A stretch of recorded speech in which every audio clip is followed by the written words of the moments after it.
Your journey in skilled trades starts at the Center for Skilled Trades and Technology.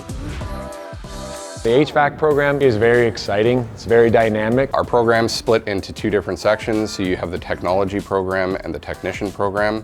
Technology program is a 3-year program that builds off of the 2-year technician program. These are wonderful state-of-the-art labs. After seeing all the exciting new equipment during my orientation, Humber was an easy choice for me. Anyone can roll in the HVAC program. It makes it available to people that like to work with their hands, some that maybe want to get into sales or the service aspect. The demand for HVAC right now is just amazing.